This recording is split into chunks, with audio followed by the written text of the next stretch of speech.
Today, you may hear a story that will change your life from the ground up.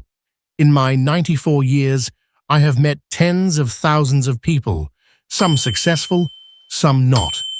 What is the difference between them? Many people blame luck or talent, but that is a big mistake. What I discovered is that luck can actually be attracted through tiny, daily habits, especially in the morning. Today, I want to talk about the 5 morning habits of lucky people that I have discovered over a lifetime. This is not just a theory. It is a concrete set of rules for action that can fundamentally change your tomorrow, 1 year from now, or 10 years from now. When you finish listening to this story, you will realize that luck doesn't just fall from the sky. You create it yourself. From the time Konosuke Matsushita, was a 9-year-old apprentice, I observed many business people. I saw firsthand that how a person uses their morning determines not just their day, but their entire life. When I was a young apprentice at a bicycle shop, the owner would come to the shop earlier than anyone else every morning and silently sweep the street in front of the store.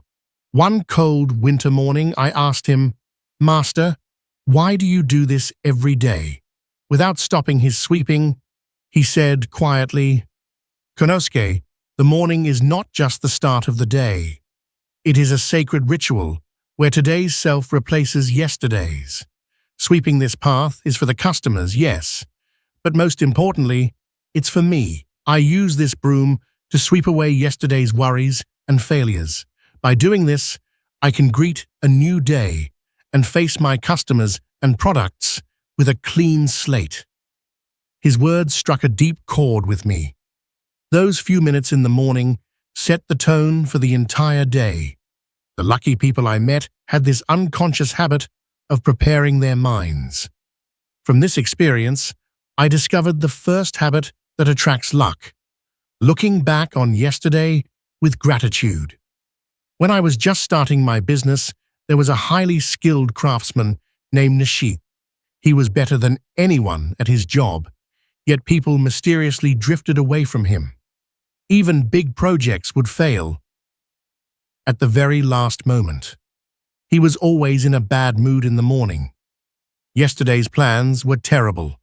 That customer didn't understand anything. The first things he would say in the morning were always complaints about the past. His workshop was filled with a stagnant atmosphere from the morning. New ideas and a positive mindset would quickly wither in that air. One day I said to him, "Nishida-san, wasn't there anything from yesterday you felt grateful for, even just one thing?" He looked at me with a bewildered expression. "President, I have plenty of complaints, but gratitude." His mind was filled with what he couldn't do and what he lacked. There was no room for new luck to enter. In the end, despite his excellent skills, Nishida-san was unable to grow his business and quietly closed his shop a few years later. Conversely, all the truly great merchants I knew started their mornings with gratitude. One kimono shop owner would quietly close his eyes before opening his shop every morning, recalling his customers' faces from the day before. That customer chose that piece of fabric. That young apprentice worked hard. He would fill his heart with these thoughts before starting a new day. When you begin the day with a grateful heart, a strange thing happens. You start to see the good in people. You notice small opportunities. Your words and expressions naturally become gentler. Luck is carried by people, and good things and good people are not drawn to those who are always in a bad mood. So, your first morning habit, whether it's in a diary or on a notepad, should be to read one thing you wrote down the night before that you were grateful for. "My subordinate helped me yesterday. I'm grateful. I had a delicious meal. I'm grateful." Just doing this one thing will open the door to good fortune. This grateful heart is also connected to the second characteristic of a lucky person: the desire for others' success. When my company was still small, there was a hotshot salesperson in the industry. Let's call him Kato. He was great with numbers. He'd get a hold of competitor information faster than anyone and would use their weaknesses to win one contract after another. In meetings, his words were always, "Company A is finished. We should go in now. Company D's products are full of flaws. This is our chance." There was always a sense of tension around him. He built his success by pulling others down. At first, the company grew with his momentum, but at a certain point, the growth stopped. Strangely, big deals would always fall apart at the very last moment. Do you know why? His collaborators had disappeared. Quietly but surely, a reputation spread that if you work with Kato-san, he might betray you, and that person only thinks about his own profit. Business cannot be done alone. It is only possible with the cooperation of suppliers, customers, and employees. No one wants to lend a hand to someone who wishes for the failure of others. He was destroying his own luck. On the other hand, truly lucky people naturally think of others when they plan their day in the morning. I'll bring some useful information to Mr. So-and-so at Company A today. That young employee at Company B is working hard now. I'll invite him to lunch to encourage him. It's not just about their own profit. They think, who will be happy because of my actions in the quiet morning hours? When you wish for others' success, something mysterious happens. It comes back to you. That person helped me, so now I'll help them. The number of people who support you naturally increases. In the end, the true nature of luck is the power to be supported. In the morning, try to think about what you can do for just one other person, not just yourself. That small act of kindness will eventually wrap you in great fortune. The third habit of lucky people is even more concrete: cleaning the dirtiest spot. When my company began to grow, there was a young man in the factory who always worked with enthusiasm. He was never a standout, but the area around him was always clean and tidy. Especially before work started in the morning, he would always polish the communal sink in the corner of the factory. It was a place everyone used, but no one wanted to clean. He did it without a single complaint every morning. One day, I called him over and asked, "Why do you clean that spot every morning?" He replied, with a little embarrassment, "President, my mind gets cluttered easily, but when I clean the dirtiest spot first thing in the morning, I feel like my mind gets clean too. When I make this place clean, everyone can use it comfortably, and that makes me happy." I was struck by his words. This young man knew that the environment and the mind are connected. When your mind is in disarray, your surroundings are too. Conversely, if you tidy up even one thing around you, your mind becomes more focused. Lucky people are always decisive and never hesitate.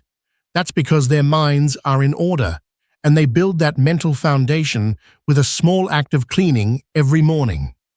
I'm not saying you need to clean the entire house. Just straighten one paper on your desk, quickly wipe the bathroom mirror, or line up the shoes at the entrance. Just one thing is enough. Removing the dirtiest spot you are most bothered by in the morning will give you confidence and calm for the entire day. The goddess of luck doesn't smile on a cluttered mind. Good fortune comes to a clean place. This calmness of mind is also connected to the fourth habit: making time to read something valuable. When I was a young apprentice, various merchants would visit the shop. What successful merchants all had in common was that they would read something for a short time in the morning. One person read old historical books, another read the poems of famous poets, and another read industry magazines. They weren't just reading to get information. by touching the wisdom of their predecessors or beautiful words. They were tuning their minds. Today, there is too much information. When you wake up and check your smartphone, your eyes are filled with news that makes your heart anxious. Crimes, criticism, someone's misfortune. If you start your day with that kind of information, your heart becomes like a barren field. Good ideas and calm thoughts that attract people cannot sprout in such a place. Lucky people have their own sanctuary, which is their morning reading time. Just 5 minutes is enough.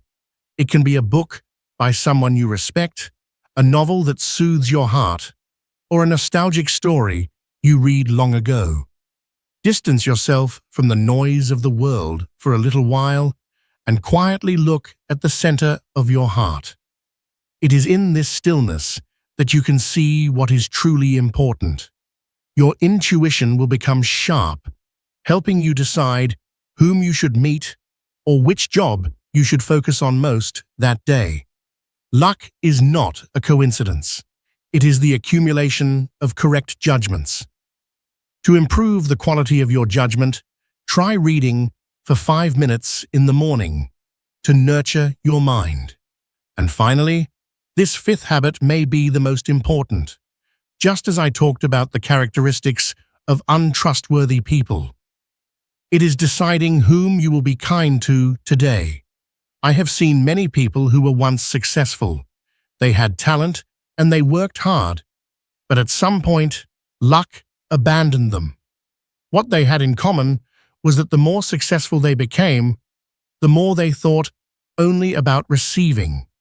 I should be more respected. I want more profit.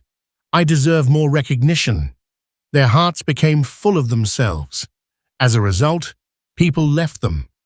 There was no one to help them or cheer them on.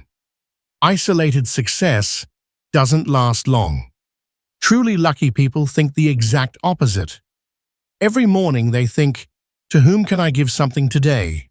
It doesn't have to be a big deal. That junior colleague at work looked troubled. I'll talk to them today. I'll make sure to tell the cafeteria lady that her food is delicious today. My family looked tired. I'll buy a small souvenir on the way home. Decide on one act of giving in the morning. Kindness is like a boomerang. It always comes back to you, and it often returns bigger than when you threw it. That person always looks out for me. That person has a strange charm that makes me want to help them. A warm atmosphere always surrounds lucky people, and this atmosphere is created by small, daily habits of giving. Luck is not interested in money or status. Luck only loves a kind heart. The kindness you give to someone today will return as great fortune that helps you tomorrow. And so, over my long life, I discovered these 5 morning habits of lucky people. 1. Start the day with gratitude for yesterday, not with complaints about the past. 2. Have a heart that wishes for others' success, not just your own profit. 3. Clean the dirtiest place to calm your mind. 4. Distance yourself from the world's noise and read something valuable to nurture your heart. 5. Decide to give kindness rather than receive it. Do you need any special talent for these habits? Do you need a lot of money? Not at all. All you need is a little bit of resolve to start, if not today, then tomorrow. Modern society is incomparably more complex and busy than my time. We might be so rushed by information and time from morning to night that we don't have a moment to look at our own hearts. But precisely because of this, just 5 or 10 minutes in the morning can be your compass for life. It is never too late to become a lucky person. If you start even one of these habits today, it will be a seed of good fortune sown in your life. That seed will surely sprout and eventually bear great fruit that will surprise even you. Luck is not something you wait for. It is something you create. Your morning habits become your destiny itself.